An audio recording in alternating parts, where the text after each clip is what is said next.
Hello everyone, welcome back into this channel, and today I want to share the tutorials how to make a highlight on your Instagram account. So here I already have my Instagram account open, and then the next thing we're gonna do is go into the profile sections.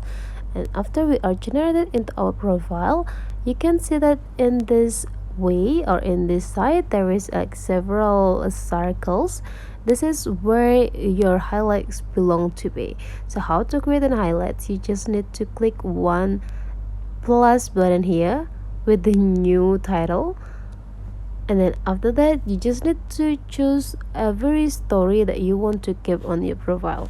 For me, this 3 I want to keep it to stay on my profile, and after choosing it you just need to click next. And after that you just need to put the title of the highlights that you want. For me, I want to type a day.